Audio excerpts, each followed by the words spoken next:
osteogenesis imperfecta is also called brittle bone disease. Why? Because bone will be broken without slight like impact. So slight impact can break the bone. This type of bone breaking is called pathological fracture. So there is normal fracture when this bone bone meets high impact enough to break the bone, and that is pathological when bone needs small impact and that will fracture. Even without impact, bone will fracture on normal walking or something like that. So this is called pathological fracture, and this pathological fracture is very pathognomonic of this osteogenesis imperfecta, pathological fracture after birth.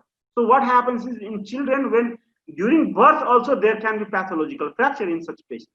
So, and multiple fracture, the history of the patient comes with the history of multiple fracture in their lifetime. So this happens because of mutation in this collagen gene. So what happens is we have two types of collagen gene, col1 A1 and col1 A2. So actually whatever collagen you see, this collagen is actually made, the collagen is made from this tripeptide coming from this 2 gene. So these are generally heterotripeptide in that sense. So these two, if there is like a mutation in any of this gene, this will lead to what this is called brittle bone disease. What will happen? You can see this glycine, you know, this is a flexible amino acid. This will be replaced by some other amino acid. Then what will happen? The architecture of this three-dimensional architecture of this collagen will be altered because of steric hindrance, because large amino acid will not allow this collagen to bend smoothly as glycine allow it. So that is why it will cause this. You can see the normal bone and healthy bone, and you can see this bone of osteogenesis, crystallization of different type of crystallization. So smoothness will not be there, and that will lead to brittle bone. So you can see the smoothness will not be there, homogeneity will not be there. The crystal will have heterogeneity, and that will not have that will not work in a union. So when collagen is defective, that will not work in a union. And as a matter of fact, not only this quality of collagen is altered, quantity is also altered. So less collagen is produced in such patients. So if quantity both alters, then what will happen? The bone becomes naturally weak, because main organic content of a bone is type 1 collagen.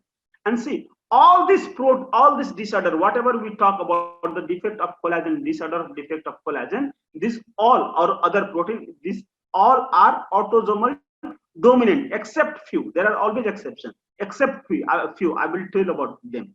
So these are called autosomal dominant.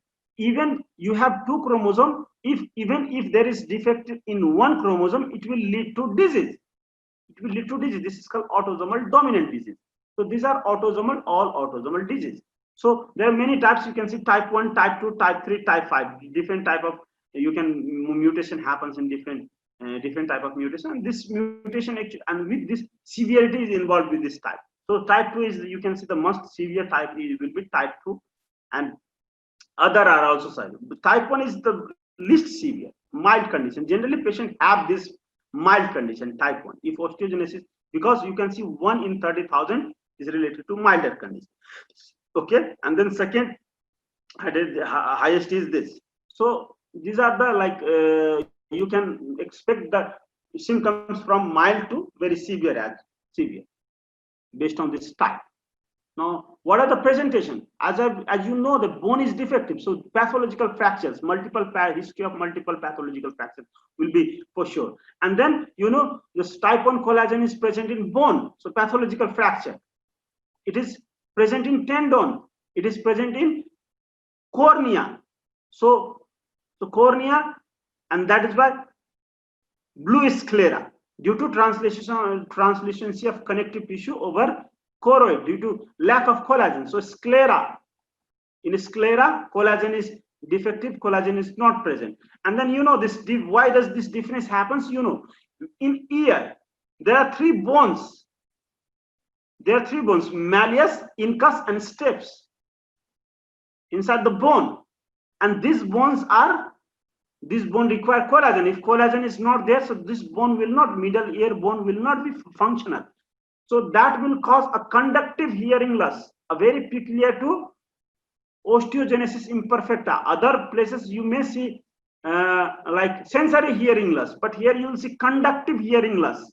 This is a very important finding. Conductive hearing loss will be seen in osteogenesis imperfecta. There can be sensory neuronal, but conductive is very important. You will see in these patients only.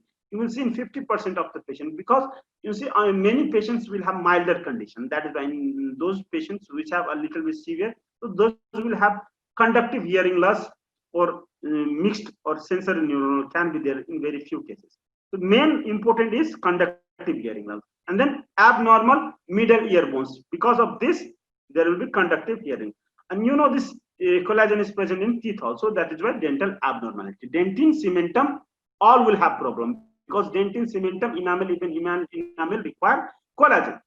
So these four features: first is bone, related to bone; second is related to eye; third is related to again bone but ear bone; and fourth is related to dental. Remember this four feature, and the question will revolve around these four features. Okay, so you can see these are the features. You can see blue sclera, you can see in child. Here you can see teeth is abnormal teeth. You can see in patient. You can see the discolored like eye. You can see. So you can see pathological fractures. You see pathological fractures here. The fractures are here, and the patients have like bone fractures, many, and abnormal bone shape of chest will be abnormal. So these are the all features because of deficiency of collagen. You can, let's do this question. Be quick in doing this question. Okay.